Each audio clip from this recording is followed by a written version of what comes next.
2 Kings 20. In those days Hezekiah became sick and was at the point of death.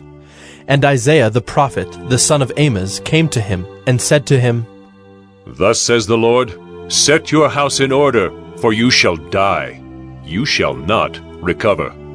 Then Hezekiah turned his face to the wall and prayed to the Lord, saying, Now, O Lord, please remember how I have walked before you in faithfulness and with a whole heart, and have done what is good in your sight.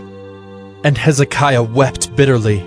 And before Isaiah had gone out of the middle court, the word of the Lord came to him. Turn back and say to Hezekiah, the leader of my people, Thus says the Lord, the God of David your father, I have heard your prayer. I have seen your tears. Behold, I will heal you. On the third day you shall go up to the house of the Lord, and I will add 15 years to your life. I will deliver you and this city out of the hand of the king of Assyria, and I will defend this city for my own sake, and for my servant David's sake. And Isaiah said, Bring a cake of figs, and let them take and lay it on the boil, that he may recover. And Hezekiah said to Isaiah, What shall be the sign that the Lord will heal me, and that I shall go up to the house of the Lord on the third day? And Isaiah said, This shall be the sign to you from the Lord, that the Lord will do the thing that he has promised. Shall the shadow go forward 10 steps, or go back 10 steps? And Hezekiah answered, It is an easy thing for the shadow to lengthen 10 steps. Rather let the shadow go back 10 steps. And Isaiah the prophet called to the Lord, and he brought the shadow back 10 steps, by which it had gone down on the steps of Ahaz. At that time Merodach-Baladan, the son of Baladan, king of Babylon, sent envoys with letters and a present to Hezekiah, for he heard that Hezekiah had been sick. And Hezekiah welcomed them, and he showed them all his treasure house, the silver, the gold, the spices, the precious oil, his armory, all that was found in his storehouses. There was nothing in his house or in all his realm that Hezekiah did not show them. Then Isaiah the prophet came to King Hezekiah and said to him, What did these men say? And from where did they come to you? And Hezekiah said, They have come from a far country, from Babylon. He said, What have they seen in your house? And Hezekiah answered, They have seen all that is in my house. There is nothing in my storehouses that I did not show them. Then Isaiah said to Hezekiah, Hear the word of the Lord. Behold, the days are coming when all that is in your house, and that which your fathers have stored up till this day, shall be carried to Babylon. Nothing shall be left, says the Lord.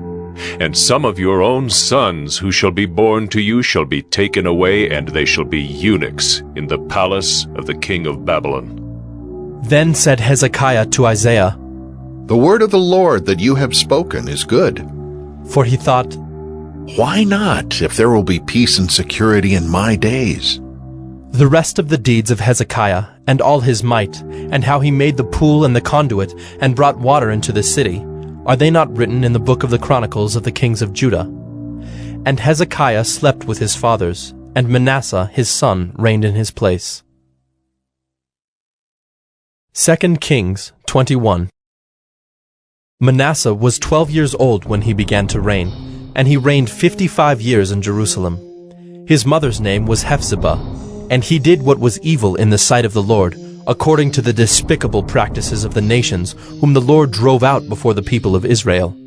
For he rebuilt the high places that Hezekiah his father had destroyed, and he erected altars for Baal, and made an Asherah, as Ahab king of Israel had done, and worshipped all the host of heaven, and served them.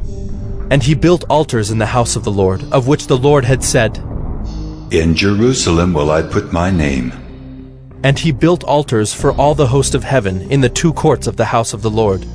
And he burned his son as an offering, and used fortune-telling and omens, and dealt with mediums and with necromancers.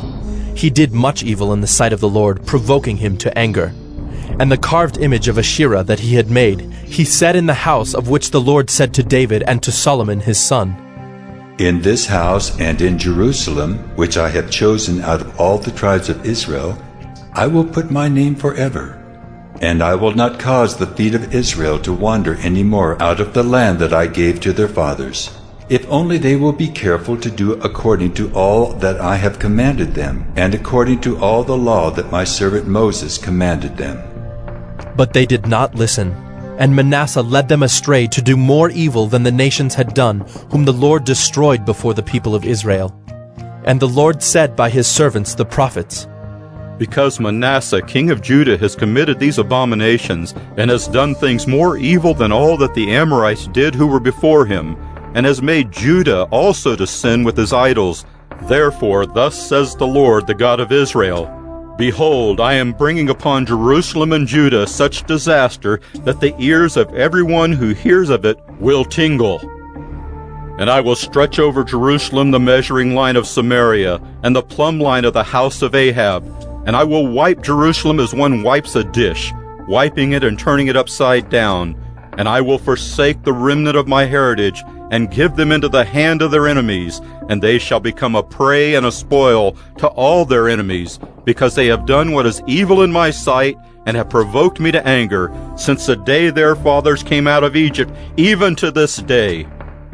Moreover, Manasseh shed very much innocent blood, till he had filled Jerusalem from one end to another, besides the sin that he made Judah to sin, so that they did what was evil in the sight of the Lord.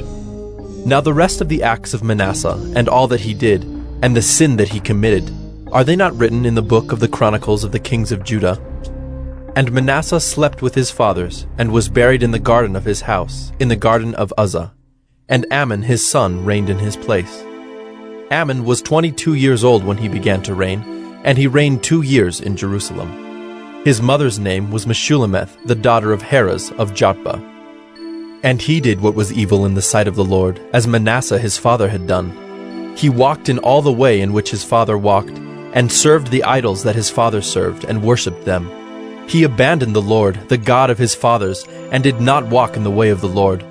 And the servants of Ammon conspired against him, and put the king to death in his house.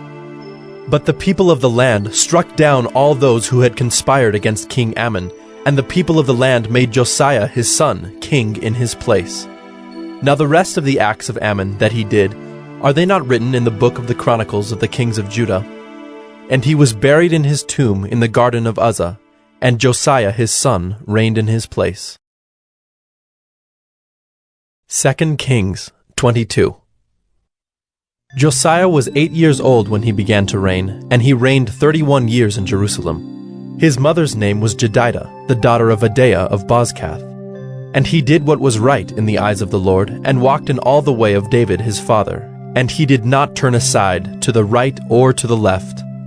In the 18th year of King Josiah, the king sent Shaphan, the son of Azaliah, son of Meshullam the secretary, to the house of the Lord, saying, Go up to Hilkiah the high priest, that he may count the money that has been brought into the house of the Lord, which the keepers of the threshold have collected from the people. And let it be given into the hand of the workmen who have the oversight of the house of the Lord, and let them give it to the workmen who are at the house of the Lord, repairing the house, that is, to the carpenters, and to the builders, and to the masons. And let them use it for buying timber and quarried stone to repair the house. But no accounting shall be asked from them, for the money that is delivered into their hand, for they deal honestly. And Hilkiah the high priest said to Shaphan the secretary, I have found the book of the law in the house of the Lord. And Hilkiah gave the book to Shaphan, and he read it. And Shaphan the secretary came to the king, and reported to the king, Your servants have emptied out the money that was found in the house, and have delivered it into the hand of the workmen, who have the oversight of the house of the Lord. Then Shaphan the secretary told the king, Hilkiah the priest has given me a book. And Shaphan read it before the king. When the king heard the words of the book of the law, he tore his clothes. And the king commanded Hilkiah the priest, and Ahikam the son of Shaphan, and Achbor the son of Micaiah, and Shaphan the secretary, and Isaiah the king's servant, saying, Go, inquire of the Lord for me, and for the people, and for all Judah, concerning the words of this book that has been found. For great is the wrath of the Lord that is kindled against us, because our fathers have not obeyed the words of this book to do according to all that is written concerning us. So Hilkiah the priest, and Ahikam, and Achbor, and Shaphan, and Isaiah went to Huldah the prophetess, the wife of Shallum the son of Tikvah, son of Harhas, keeper of the wardrobe. Now she lived in Jerusalem in the 2nd quarter. And they talked with her.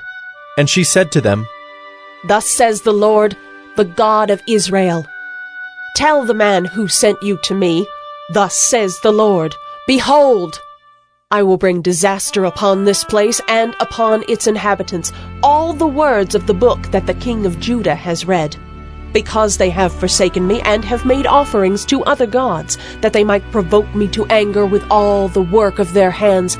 Therefore, my wrath will be kindled against this place, and it will not be quenched. But to the king of Judah, who sent you to inquire of the Lord, thus shall you say to him, Thus says the Lord, the God of Israel, regarding the words that you have heard, because your heart was penitent, and you humbled yourself before the Lord, when you heard how I spoke against this place and against its inhabitants, that they should become a desolation and a curse, and you have torn your clothes and wept before me, I also have heard you, declares the Lord. Therefore, behold, I will gather you to your fathers, and you shall be gathered to your grave in peace, and your eyes shall not see all the disaster that I will bring upon this place. And they brought back word to the king.